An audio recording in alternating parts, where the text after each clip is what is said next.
धाराशिव जिल्ह्यामध्ये NMMSच्या परीक्षेमध्ये सामूहिक कॉपी झाल्याचं बोललं जाते। महाराष्ट्र राज्य प्राथमिक शिक्षक संघाचा खळबळजनक दावा करण्यात येतोय।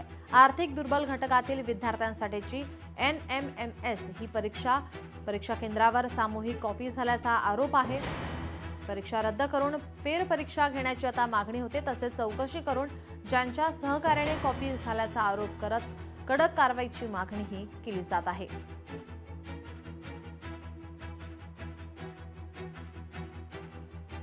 बहुतांशी विद्यार्थ्याला याच्यामध्ये समान गुण मिळालेले आहेत, म्हणून आमचा संशय बळावतोय की इथं सामूहिक कॉपी झालेली आहे। म्हणजे जे सहभागी झालेले घटक असतील यांची सखोल चौकशी करून जे दोषी आढळतील त्यांच्यावर प्रशासकीय कार्यवाही करावी आणि त्या केंद्राची पुनर्परीक्षा घेऊन जे खऱ्या अर्थानं या शिष्यवृत्तीसाठी पात्र आहेत त्या शिष्यवृत्तीसाठी पात्र असलेल्या विद्यार्थ्यांना शिष्यवृत्ती द्यावी आणि जे चुकीचे विद्यार्थी झालेले आहेत त्यांना बाजूला सारा। सर्व विद्यार्थ्यांना 60 विषयामध्ये 90 पैकी 75 गुण आहेत आणि जिल्ह्यामध्ये इतके गुण मिळवलेले बाकीचे कोणच विद्यार्थी नाहीत। अगदी 10 झालेल्या विद्यार्थ्यांना सुद्धा इतके मार्क मिळालेले नाहीत। तरी शिक्षण विभाग धाराशिव आणि महाराष्ट्र राज्य परीक्षा परिषद यांनी या प्रकरणाची सखोल चौकशी करून योग्य त्या व्यक्तींवर योग्य ती कारवाई करून जे खरेच हुशार आणि गरीब होतकरू विद्यार्थी आहेत त्यांना न्याय द्यावा।